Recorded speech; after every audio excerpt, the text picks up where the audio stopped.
রব্বির হামহুমা কামা রব্বায়ানি সগীরা।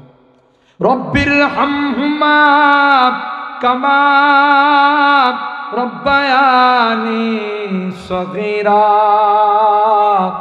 রব্বির হামহুমা কামা রব্বায়ানি সগীরা।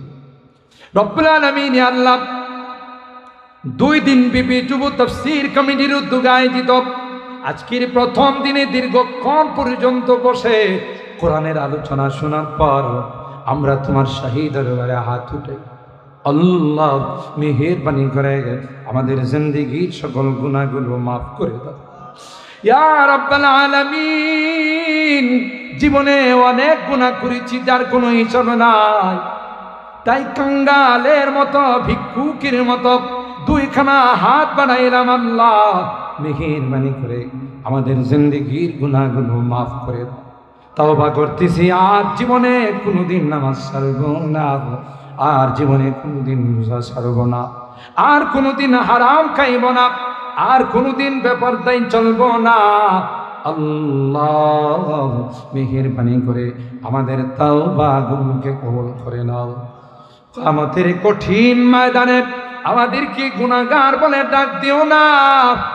এ মালিক, তুমি তাকাইয়া দেখো তোমার বান্দা বান্দিরা এত রাত হয়ে গেছে, ঘরে যায় না, আরামে যায় নাই, কাঙ্গালের মতো 2খানা হাত। এ মালিক, তোমার শাহী দরবারে হাত বিছাই আমাদেরকে খালি হাত ফেরত দিও না। তুমি যদি আমাদেরকে মাফ না করো, কার কাছে যাব? কে গো আমাদেরকে মাফ করো? তাই গভীর রজনীতে আরামের ঘুমকে হারাম করে তোমার শাহী দরবারে 2খানা হাত বিছাইলাম। তুমি যদি মাফ না করো, কার কাছে যাব? কোনো আমাদের মালিক নাই। একটা কুকুর যদি মালিকের বাড়ির থেকে চলে যায়, গোটা দিন বাড়িতে আসে নাই, সন্ধ্যার সময় আসার পর মালিক রাগ করে তাকে গেট থেকে বের করে দিয়েছে। কুকুরটা সামনের 2টা পা বাড়াইয়া মালিকের কাছে যদি মাপ চায়, সাথে সাথে মালিক মাথায় হাত বুলাইয়া গেটের ভিতরে ঢুকাই দেয়। আল্লাহ, ওই মালিক যদি তার কুকুরটাকে ঘরে ঢুকাই দেয়, তার চাইতে অনেক অনেক গুণ বেশি দয়ালু রে আল্লাহ তুমি। তাই আমরা অপরাধ করেছি, তোমার কাছে মাপ চাই। আল্লাহ মেহেরবানি করে আমাদেরকে মাফ করে দাও, আমাদের রোগীদেরকে পরিপূর্ণ শিফা নসিব করে দাও। অনেক রোগীরা দোয়া চেয়েছেন, আল্লাহ সকল রোগীদেরকে পরিপূর্ণ শিফা নসিব করে দাও। শিফায়ে কামেলা আজলা দায়মা মুস্তামিররা নসিব করে দাও। অনেক রোগী হাসপাতালের বেডে শুয়ে কান্দে, দুনিয়ার কোনো ঔষধের ক্ষমতা নাই, দুনিয়ার কোনো ডাক্তারের ক্ষমতা নাই। তুমি যদি ভালো না করো, কেউ ভালো করতে পারবে না। আল্লাহ সকল রোগীদেরকে শিফা দিয়ে দাও। আল্লাহ অভাবীদের অভাবকে দূর করে দাও, পেরেশানিওয়ালাদের পেরেশানিকে দূর করে দাও, মুসিবত জাদাদেরকে মুসিবত থেকে উদ্ধার করে দাও। ও রব্বি করিম, এই মাহফিলে যারাই যেভাবে দান খয়রাত করেছে, সহযোগিতা করেছেন, আল্লাহ সকলার দানগুলোকে তুমি কবুল করে নাও। কামাই রুজি রোজগারে বরকত দিও আল্লাহ, হায়াতের মধ্যে বরকত দিও। আমার মুরব্বিদেরকে আবু বকরের মতো বানাই দিও। আমার কলিজার টুকরা যুবকদেরকে জান্নাতি যুবক বানাই দিও আল্লাহ। এই যুব তাফসীর কমিটি আল্লাহ এদেরকে হাসান হুসাইনের কাফেলার মেম্বার বানাই। আমার এই যুবকদেরকে আসহাবে কাহাফের যুবক বানাই দিও। ও রব্বি করিম আল্লাহ, পর্দার আড়ালের যে মা বোনরা হাত উঠাইছে, আমার মা বোনদেরকে আবরা জাহেরা সালেহা নেককার দিনদার হিসাবে কবুল করে নাও। আম্মা জান খাদিজাতুল কুবরা, আয়েশা সিদ্দিকা, ফাতেমাতুজ জাহরার মতো বানাই দিও আল্লাহ ইয়া আরহামার রাহিমিন। আল্লাহ আমাদের অনেকেরই সন্তানেরা বিদেশের বাড়িতে আছে আল্লাহ, অনেক কষ্ট করে দেশের জন্য, তাদের কামাই রুজি রোজগারে বরকত দিও আল্লাহ। অ্যাক্সিডেন্ট দুর্ঘটনার হাত থেকে হেফাজত করিও, আবার সহি সালামতে আমাদের কুলে পৌঁছাই দিও আল্লাহ। এ মালিক, অত্র এলাকার যত মুরব্বীরা কবরে শুয়ে আছেন সকলকে তুমি মাফ করে দাও আল্লাহ, তাদের কবরগুলো জান্নাতের টুকরা বানাই।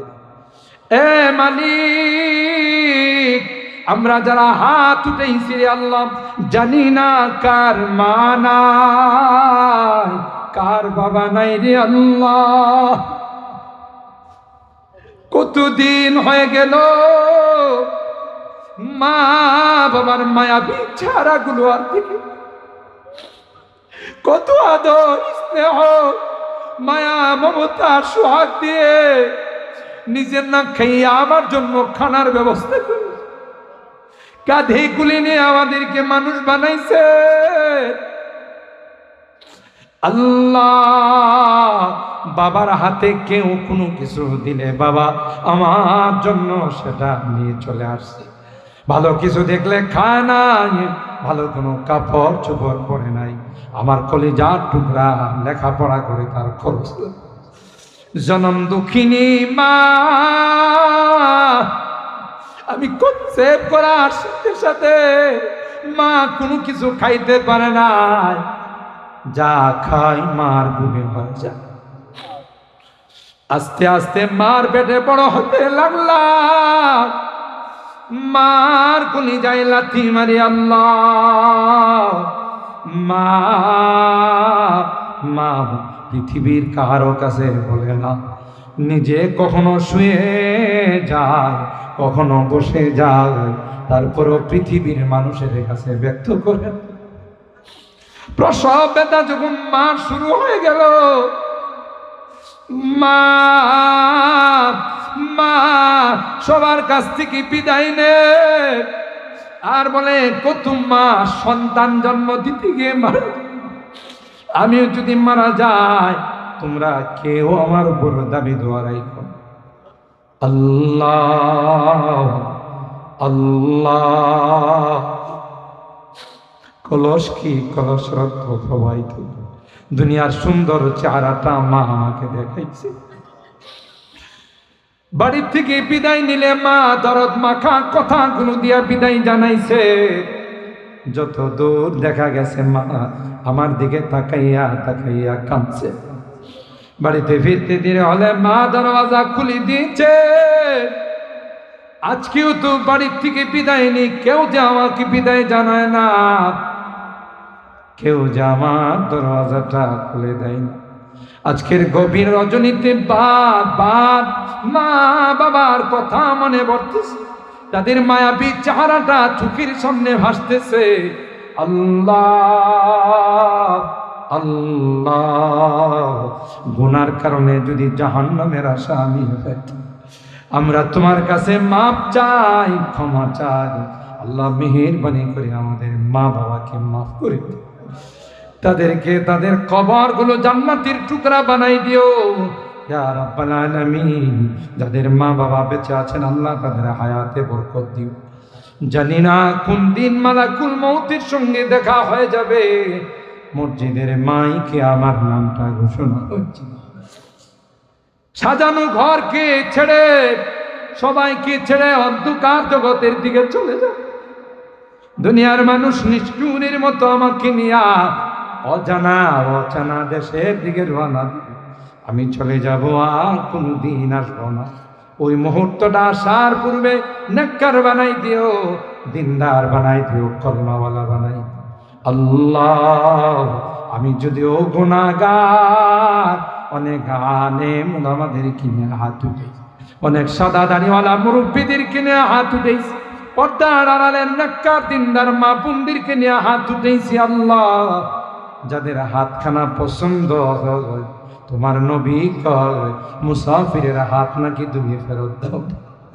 যেই হাতখানা তোমার কাছে পছন্দ হয় সেই হাতের ওসিলায় তোমার হাবিবের তুফাইলে আমাদের এই দোয়াগুলো কবুল করে নাও। ربنا تقبل منا إنك أنت السميع العليم وتب علينا إنك أنت التواب الرحيم سبحان ربك رب العزة عما يصفون وسلام على المرسلين والحمد لله رب العالمين. السلام عليكم.